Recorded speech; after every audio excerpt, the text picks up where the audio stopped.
But despite that, there's still a lot to love about the original Transformers series. Though it is a bit surreal, there's a simplicity in its tone and world that you don't see from many shows nowadays. And the awkwardness I mentioned before is way more endearing than you'd think. Not to mention, there's a good number of characters who've never done anything more significant than appearing in the show. So bots like Blaster, Grapple, and Seaspray got their chances to shine when they otherwise don't nowadays. Not to mention the best episode of the series, the Golden Lagoon. Yet long and short, the show did a surprisingly somber and poignant anti-war episode that's remarkably affecting. Hands down the best episode in the show. Look, the Golden Lagoon points to something going on under the hood that makes the show more sophisticated than it needs to be, that I can't identify. Almost like there's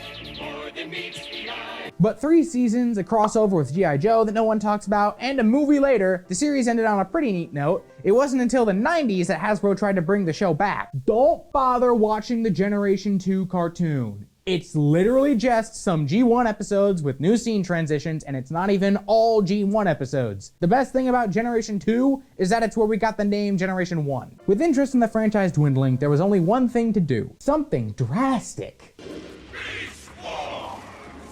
Transformers Beast Wars. Now, the robots in disguise are using animal skins for their espionage. Technically, plenty of classic characters turned into animals, but the Beast Wars characters were realistic looking, almost to a fault. Several of them turned into bugs and such, so arachnophobes be warned. This show single-handedly saved the entire brand from falling into obscurity, and it's a shame I have to summarize so much of it for my viewers. Yet much as I love Beast Wars, there's a lot that the show is really bad at explaining. The characters are the Maximals and Predacons, the biological descendants of the Autobots and Decepticons. A small group of both Maximals and Predacons travel through both time and space, crash landing on prehistoric Earth, and take on the organic disguises, which so named the Beast Wars. It's kind of a spoiler that the planet they're on is prehistoric Earth, but the show is decades old, so I think I'll live.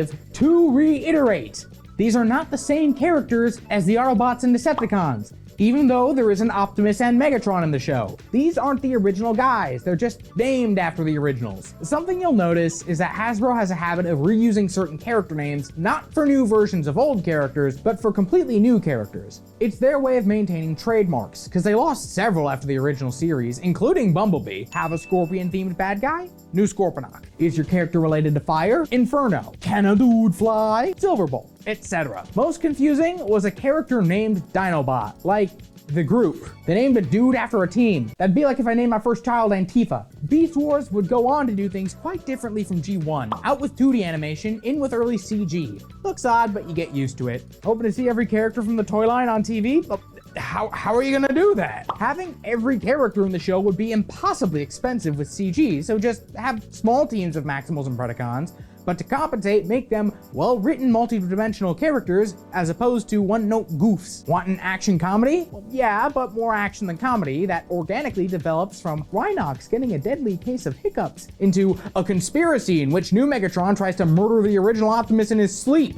Prop to where it's due, the show took Transformers into the realm of modern action shows. Now, to digress for a moment, these are just the American shows. Hasbro's Japanese partner Takara had been making anime follow-ups to the original G1 cartoon since the 80s. And while I won't go too deeply into them for the sake of time, these certainly exist. Even stranger, Takara would make entire shows to fill in for time in between seasons of Beast Wars. That makes those shows either ridiculously cheap or rushed. Eventually, they pivoted back focusing on the Autobots, fighting Predacons in the modern day with the series Car Robots. More on that in a bit as we head back to America. Beast Wars was followed up with a direct sequel, Beast Machines. The Maximals returned to Cybertron to find their Megatron has conquered the planet, turning the populace into mindless Viacon drones. To combat this, the Maximals become partly organic themselves to fight machine corruption. No time to question why the franchise about robots is making an ecological point against technology. I'm too busy worrying about these horrific character designs. God! The animation is technically better than Beast Wars, but these character designs are legitimately some of the ugliest 3D models I've seen. And on top of that, the show had some weird writing quirks. Much of the Beast Wars cast, now beloved characters, were changed in odd ways. Yeah, it's a more grim situation. It makes sense that some of them act differently, but most of them don't make sense. Megatron's motivations come completely out of nowhere, and Rhinox is off his meds the entire show. Even with some entertaining villains like Jetstorm, the series doesn't feel like a sequel to Beast Wars, which is funny because the writers were actually not allowed to watch Beast Wars while making this. Wow, good thing that doesn't happen anymore. Sure, you could just pretend this has nothing to do with Beast Wars and you'd probably enjoy it more like that. But ironically, its best moments are when it actually tries to be a sequel and follows up on stuff from Beast Wars. Kind of a paradox. But there is something worth looking at in this show. I mean, the entire plot is about the diametric opposition between technology and nature, and Optimus Primal ends up having to learn his mindless adherence to his extremist beliefs is actually detrimental to the very planet he's trying to save. Extremism is the enemy of ideology. Yeah, add that to the list of lessons nobody's learned. Beast Machines has some surprising intelligence behind the writing, but unless you can stomach the abhorrent character designs on top of the character reimagining and very repetitive action, I can't in good conscience recommend it. And that's how America felt. So Hasbro needed something big to restore interest in the Transformers brand. And with Takara having the same problem in Japan, the two companies decided to collaborate on their next show. The first ever ground-up reimagining of the Transformers franchise that wasn't a sequel. It was gonna be big. It was gonna be expansive. And it wasn't gonna be ready until a year after Hasbro needed it to be ready. Dang, we need something to stall for time. Sure, why not? Technically, the first Transformers reboot. Car robots became robots in disguise. Optimus Prime's Autobots versus Megatron's Predacons. You might be wondering, if this was just a Beast Wars sequel in Japan, how could Hasbro just pass it off as a new show in America? For one, look at the main character. Fire Convoy really looked like Optimus Prime. But conversely, the villainous Gigatron looked nothing like Megatron. And since Hasbro wanted to distance their main villain from the Second Amendment, so to speak, he could pass for a drastic redesign. Just scrub the dialogue and bam! Honestly, it's a miracle the show exists at all. Not just because it was basically made to fill for time, but because it debuted in September 2001, and was quickly affected by that other thing in September 2001 that changed everything. Not only was this dub made rather quickly, but they had to redub it again to censor mass urban destruction. Several episodes aired out of order, some didn't air in America at all. Flash forward to today, and this show's pretty much the overlooked little brother of the franchise. I know it rid, but it had some lasting influence. Optimus spent some of the 2000s turning into a fire truck because of the series, and it even introduced the character who'd later get the much more evocative name, Nemesis Prime. In any case, it's a fun little snack of a show, and I recommend it if you're really interested. Hard to find though. No North American DVD release, and no streaming release that I could find. Your best bet is piracy, unfortunately. But now let's get to the actual first real reboot, known by fans as the Unicron Trilogy. Yeah, remember Unicron, that dude with the big left pinky? He's a major part of all these shows, so I guess the name fits. Transformers Armada, Transformers Energon, and Transformers Cybertron. What we have is a collection of anime with a rotating cast of characters, the Optimus and Megatron actors from Beast Wars, and a lot of gimmicks. Such gimmicks include the Minicons, small Transformers that can power up the big guys. Again, like Beast Wars, not strictly a new idea, but made the center of the line. Most of the characters could combine in various ways. Plenty of interesting alternate modes too. Honestly, this era of the franchise is some of the most interesting and imaginative toy ideas in the series. As a kid raised on stuff like Beyblade and Power Rangers, I can see this working. Shame the Lord didn't exactly smile upon these shows. Remember the state of anime dubbing in the 2000s? Armada certainly did get better as it went on, but poor dubbing and animation errors put off a lot of people at first, even if the show got its act together later. Energon is quite possibly the worst piece of media in this franchise by default, because the animation is straight up unfinished. Combined with an even worse dub and a plot they finish halfway through just to do it all again, the only thing that recommends Energon is the theme song. And Cybertron, Takara said, hey, is it okay if we don't finish our trilogy and just make the third show completely unrelated to the other two? Because we did that, prompting Hasbro to go, dude, why? So despite being the best dub of the three, Cybertron didn't feel that much like the end of a trilogy. You'll also probably notice that Hasbro went crazy with the name reusing in these shows, to the point where it's pretty much random who has what name. This led to abominations like a character named Hoist, who can't even hoist voiced anything. But we did get seminal versions of characters like Red Alert, Scattershot, Starscream, and Thrust. We also had Hotshot relishing the spotlight while Bumblebee still benched. Combined with other new characters like Demolisher, Sideways, and more, this era of the franchise had a lot of interesting designs you sadly don't see revisited all that much nowadays. There's just a lot of naming issues. Due to a combination of we lost a trademark and we randomly used this name on someone else already, so take this one, child. Some of these characters' names are nonsensical. Sideswipe couldn't be Sideswipe, Shockwave couldn't be Shockwave, but Jetfire could be Jetfire this time because Scrimbly Bumbly Boo, we don't need silly logic.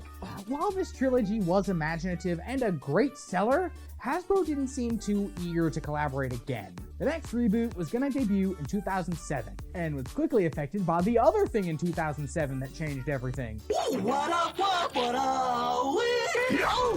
Actually, Transformers Animated here wasn't that influenced by the Michael Bay movies like you might think. Despite sharing the same premise, Megatron follows the life-giving Allspark to Earth, winds up captured by humans, and the Autobots have to clean up his mess once Decepticons come looking for him. The difference lay in the Autobots themselves. We're back to a Beast Wars-style small team of characters, not a rotating door like the anime years. And the Autobots are all civilian salvage workers, not soldiers. Optimus Prime in the show is a rookie commander on his first real assignment, not a speech-giving librarian you might know, but he's got the Beast Wars Megatron actor, just to mess up the flowchart.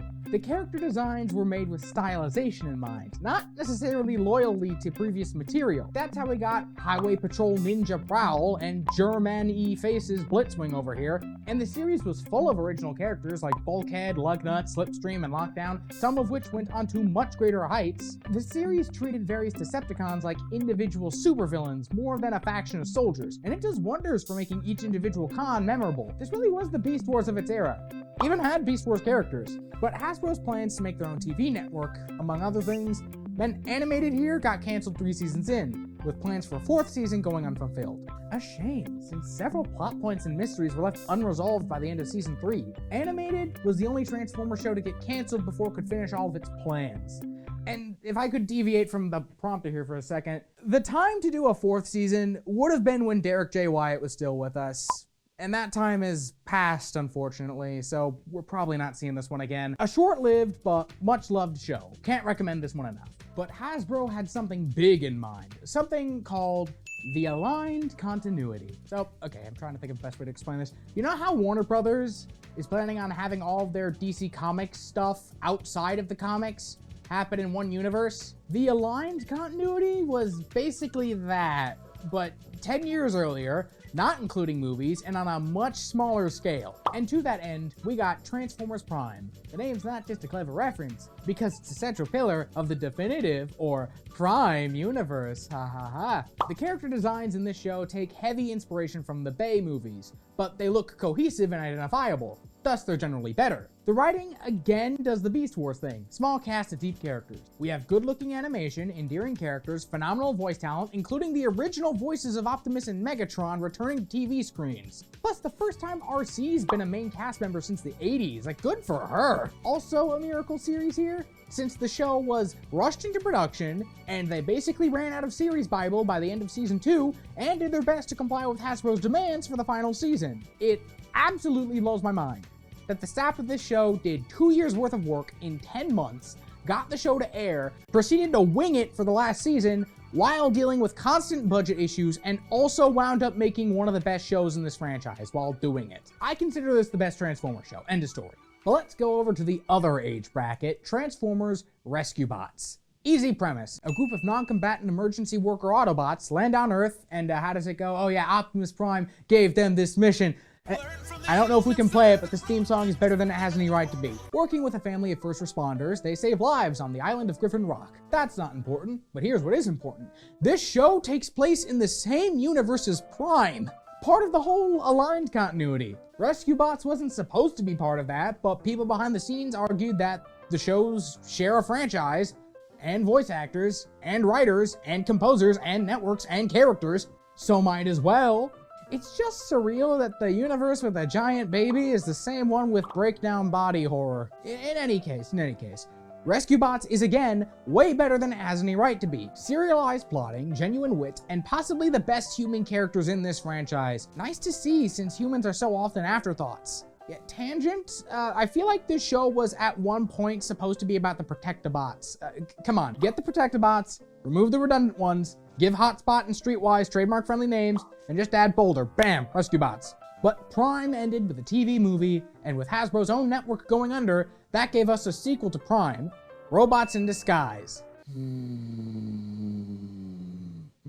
What sense does it make giving this show the same name as another one? Whatever, let's just call this one New Rid to save time. New Rid picks up after Prime, following Bumblebee as he returns to Earth with a team of younger Autobots to track down escaped Decepticon prisoners on Earth. Total coincidence that this Rid also had animal-themed villains, but that's about where the comparison ends. It's a action show, it's an action comedy, villain of the week format, and I don't remember much else. I'm being totally honest. I watched the show as it aired, front to back, and there's entire chunks of the show that I don't remember. I like the animation. Steeljaw makes for a good villain since we don't have Megatron. Good to see the Stunticons back on TV. I like some of the designs. It's cool to see comic original characters make the jump to TV screens. The show brought back mini-cons and combiners in ways we hadn't seen since the Unicron trilogy, but good lord, still can't recommend. All you need to know is that this is an action comedy, which happens to be painfully unfunny. Imagine sitting through that.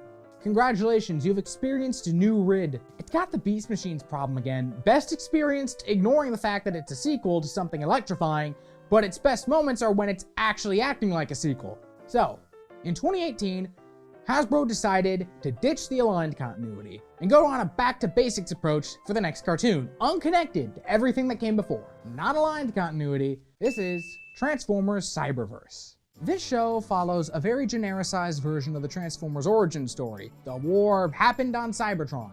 The Allspark was jettisoned from the world and the Autobots left in pursuit, crashing on Earth in prehistoric times, leaving them in stasis. We follow Bumblebee, who's lost his memory of what happened to the Autobots, and with help from his friend Windblade, they uncover his memories in the hunt for their ship, all while being pursued by Decepticons. It's a really interesting framing device for the frequent flashbacks as we see key events in Cybertronian history from Bee's perspective. Then season 2, the show straight up skips the war on Earth. Heck, Bumblebee's not even in a chunk of the third season.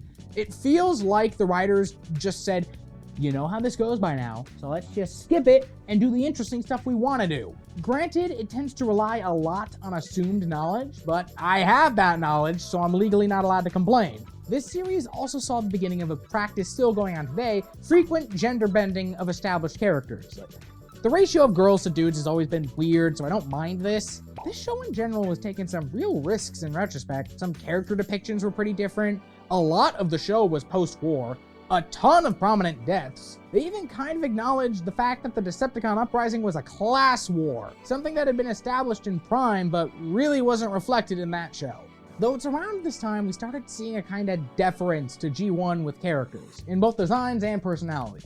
The only version of Prowl that mattered was the Highway Patrol Ninja from Animated, Ratchet was a grouchy grandpa for 2 shows in a row, and Blur spent the past few years being a rescue bot. But all 3 of them are back to being G1, which wouldn't be too bad if they didn't make them more bland in the process. But hey, we got characters from the Beast era, OG Rid, Animated, and even comics. We even got friggin' best character Whirl! They could make a show about Whirl trying to eat a jar of pickles and I'd still watch it. But alas, Cyberverse only lasted 3 seasons and some specials before the axe. A shame since they only just started making original characters in the last season.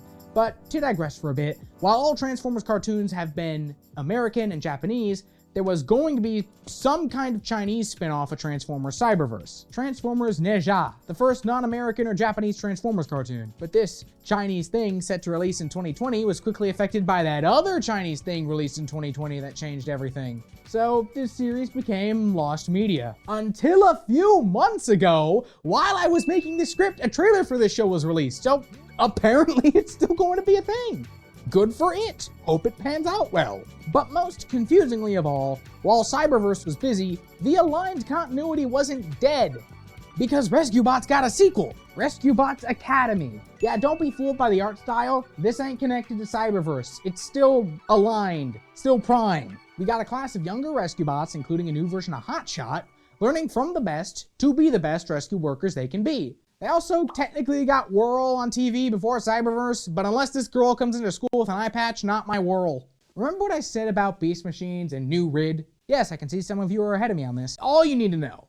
I'm already skipping stuff for the sake of brevity, such as the War for Cybertron Netflix trilogy. No relation to the games of the same name. Ow, my frontal cortex. Remember how I said Cyberverse skipped the expected stuff? War for Cybertron is what it was skipping.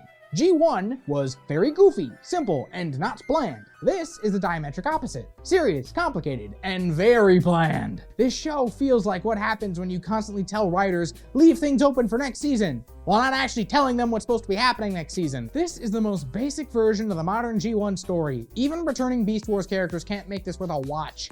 You can skip season 2 entirely and miss nothing. It's that kind of show. I've also been skipping Transformers BotBots. I have no idea what to make of this show. I debated skipping it outright, if not for Transformers in the name. Like, did you want Transformers who turn into random stuff and food?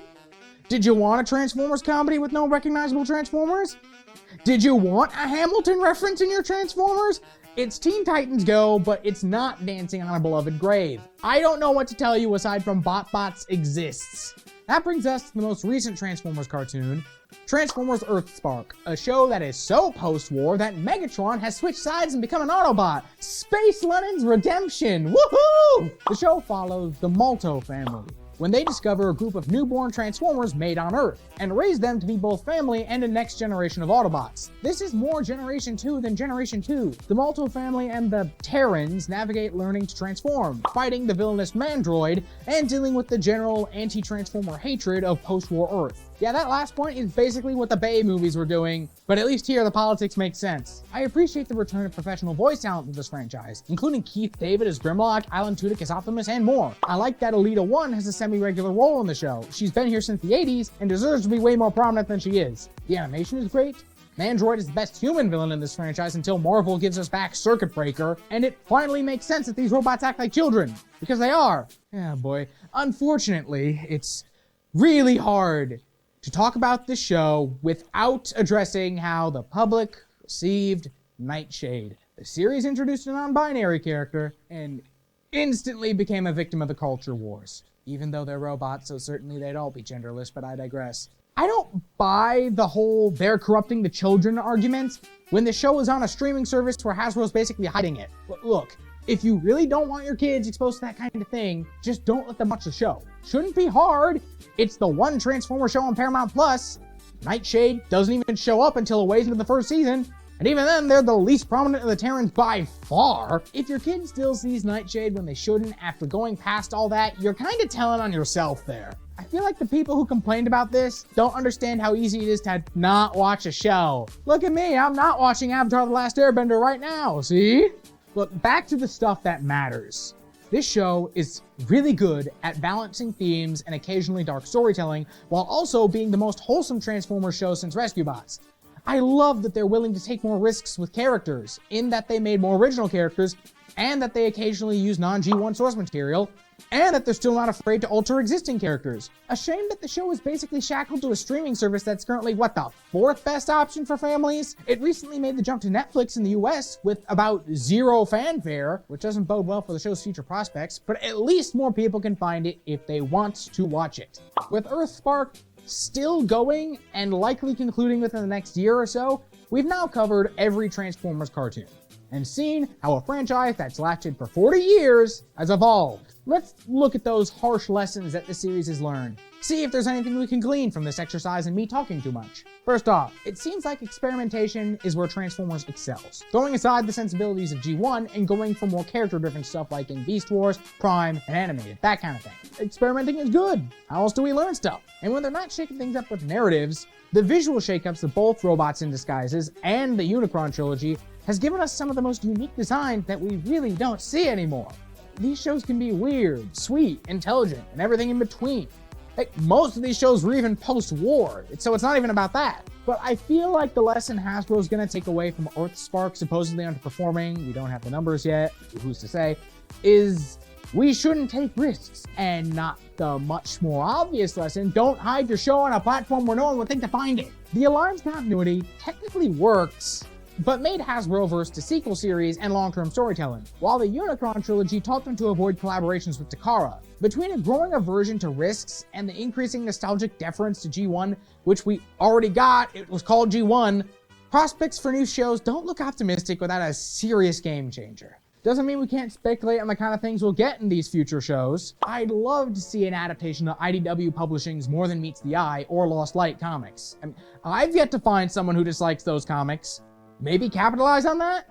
We're also probably gonna get something to tie into Transformers 1, you know, that movie which is Beneath Green Citrus. That just makes sense. Hasbro loves brand synergy. Might be interesting to get more pre-war fiction, or they could just give the fans what they want. A show all about Whirl. His daily life is the best character in the franchise while his daughter becomes a rescue bot. We'll call it Whirl. Stronger, faster, Wrecker. That'd make an entire one fan very happy. I don't have much of a takeaway from this. Transformers is a commercial. It's a pop culture phenomenon, and it's done a lot of changing in the years it's been around. Either it's something to be fascinated with as a viewer, it's something you can throw yourself into as a fan, or it's a remarkable case study in sustaining a franchise for 50-ish years. Whatever you think about it, I hope I shed some light on the franchise I talk about too much. My character arc was learning not to talk about this on the show.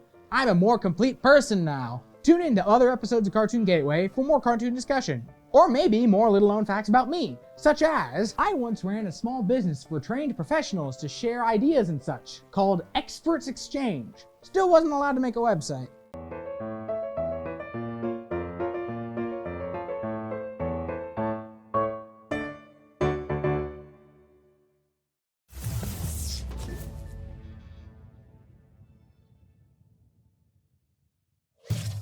Funding for Simsbury Community Television is provided in part by contributions from viewers like you.